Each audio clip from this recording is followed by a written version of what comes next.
Jailblazers wasn't a nickname, it was a mood. Zach Randolph walked into Portland as a young bruiser and met Ruben Patterson, a 6'5" enforcer who bragged no one could take him down. A locker room challenge turned into a wrestling match, and Randolph got slammed so hard he couldn't practice for weeks. Pride doesn't heal easy. The next season, the trash talk boiled over. One clean shot fractured Patterson's orbital bone. Panic followed. Teammates rushed Randolph out, and he hid at a friend's place, worried the street reputation might turn real. Fines, suspensions, forced apologies, yet they coexisted. Barely. The lesson hung heavy. In Portland, toughness wasn't an image. It was policy. Money crowns egos, and Charlotte minted too. Larry Johnson went first overall in 1991. Alonzo Mourning, second in 1992. And LJ grabbed Rookie of the Year, plus a record deal that screamed franchise cornerstone. Zoe felt the slight and saw his own payday shrinking. The tug-of-war for alpha status poisoned everything. Practices got tense, games turned personal, and patience died. By the time both left Charlotte, the resentment was baked in. When Knicks-Heat met in 1998, the powder finally lit. Fists flew, bodies tangled, and Jeff Van Gundy hung onto Zoe's leg like a human seatbelt. Pride won the moment, the teams lost control. That feud never needed words. Money and hierarchy said enough. Mentor turned tormentor. Michael Jordan drafted Kwame Brown first overall, then unretired and became his teammate. At first, MJ played big brother, showing the lifestyle, the pace, the standard. Then, training camp flipped the switch. After a spark of trash talk, Jordan began testing him, then needling him, then cutting him down in front of veterans and cameras. Old school logic says pressure forges steel. In reality, the heat bent metal. Brown's confidence unraveled, and the noise followed him everywhere. Years later, the sting never really faded. The caution is stark. Greatness can't be taught by humiliation when the foundation isn't ready. Break a player's belief and you don't get fire, you get ashes, and a legacy built on what-ifs. Houston sold a dream, then watched it sour. Scottie Pippen arrived with rings and expectations. Charles Barkley sacrificed salary to make room. On paper, they were veteran thunder, but on court, the math never added. Missed shots, mixed roles, and one ugly exit. The first-round flameout opened the microphones. Barkley called out efficiency, Pippen questioned commitment, and fired off the infamous fat butt jab. Barkley quipped he'd have brought a gun if he'd known he'd meet Scottie that night. Dark humor masking a partnership already burned. Nothing unraveled quietly. The promise of a super team evaporated in static and ego. Titles demand sacrifice. They gave sound bites instead. Stephon Marbury's standoff with the Knicks wasn't a spat. It was a full freeze. Told his minutes would drop, the two-time All-Star refused to play, even as injuries thinned the roster. Teammate Quentin Richardson voiced what the locker room felt. Whatever beef you have with the coach, abandoning the guys isn't it. New York couldn't trade the contract, couldn't use the player, and couldn't calm the noise.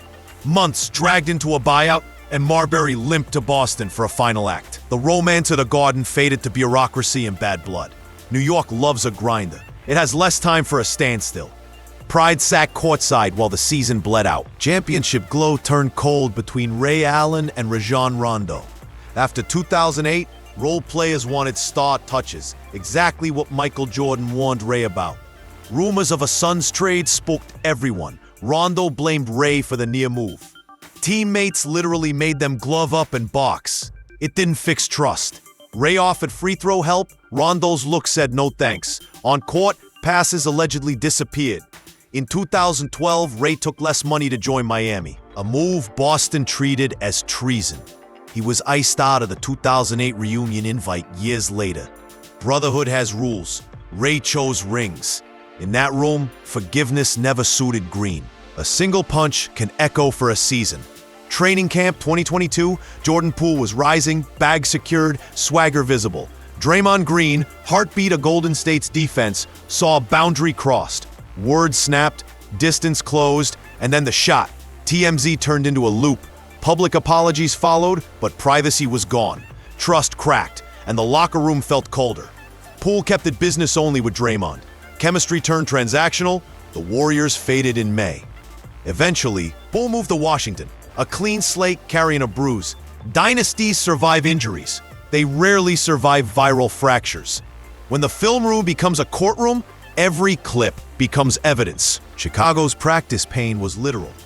Bobby Portis and Nikola Mirotic had barked for weeks. One day, the bite landed.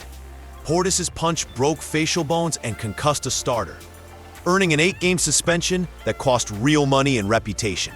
Teammates knew the backstory, pecking orders, entitlement whispers, and simmering patience. None of that made the aftermath easier. The Bulls needed both toughness and timing.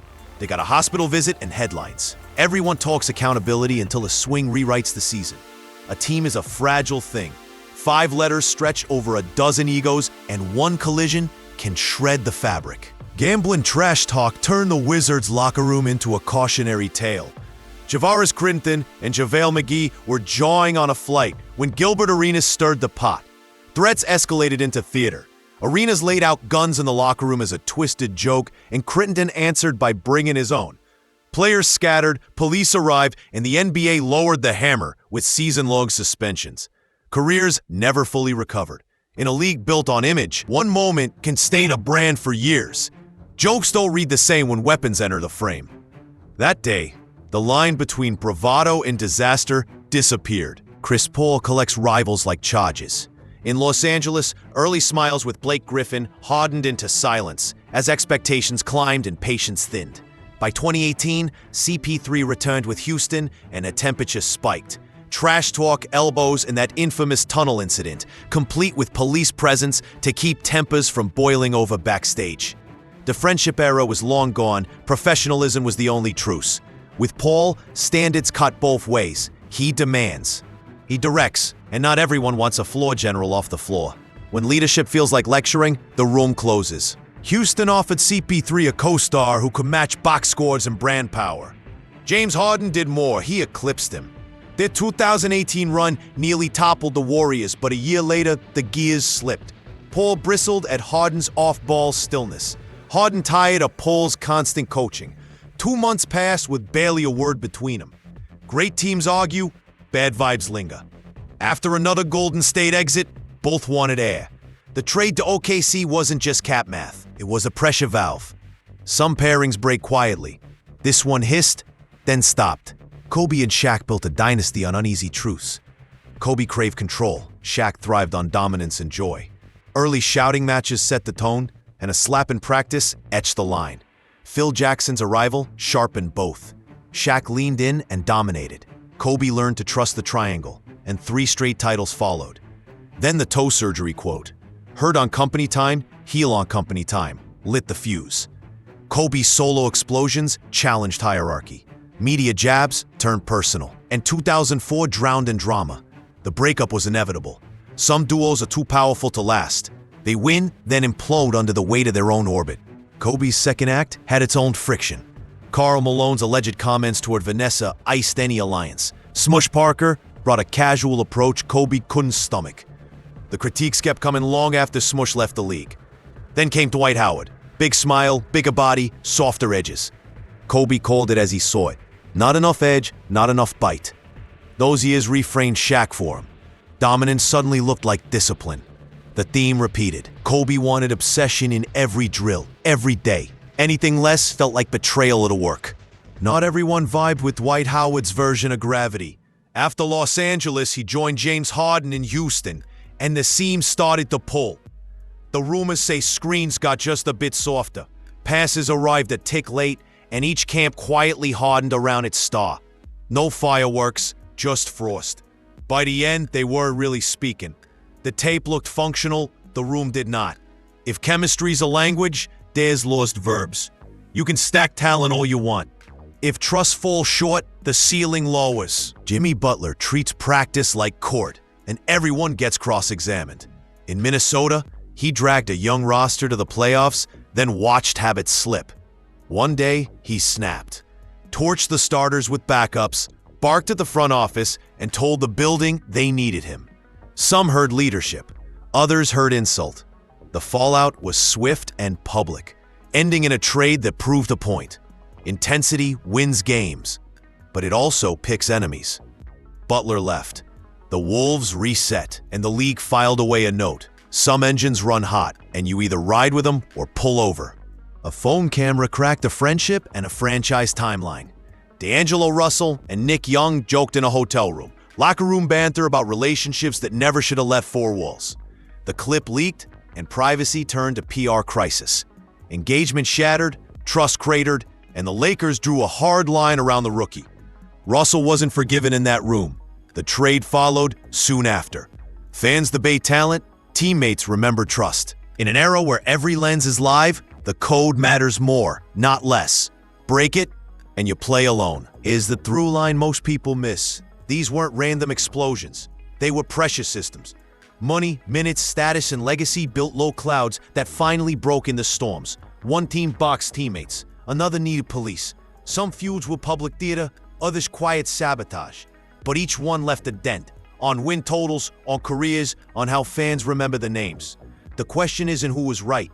It's who survived the fracture. And why some teams bend while others snap. The league learned too. Front offices now guard chemistry like cap space. Coaches stage hard conversations before they become headlines. Veterans translate roles when numbers can't. Still, the cycle repeats because ambition doesn't negotiate. Somewhere right now, a joke is going too far. A punch is being wound up. A contract is creating side eyes. When the stakes rise, human nature shows. The film doesn't miss, and history rarely forgives. The next chapter always waits in a tunnel, in a practice, in a text you can't unsend. Zoom in on CP3 and Blake. Their playbook was Lob City poetry, but authorship was contested. Paul demanded precision, set angles, timing, and space exactly. Griffin wanted freedom to create, to grow from finisher to initiator. Missed coverages became lectures, lectures became silence. Then came the 2018 return. Sideline barbs, locker room chirps, and the now famous side tunnel route some Rockets allegedly used to reach the Clippers' room. Security and police stood by as temperature spiked. Nothing physical, but the message was clear. Even after the divorce, the marriage still argued in public. Some splits end clean. This one kept receipts. After Ray Allen's departure, Boston wore a grudge like team colors. He wasn't just a shooter. He was routine, discipline, a metronome that made chaos playable. His move to Miami felt like testimony for the other side. The shot in 2013 that saved the Heat echoed loudest in Boston bars. Proof that Ray's choice won history. Years later, olive branches wavered, podcasts reopened wounds, and only slow time dulled edges. For Rondo, it was respect. For Ray, it was agency. In the end, both were right to themselves. And that's why the wound kept reopening whenever highlights rolled.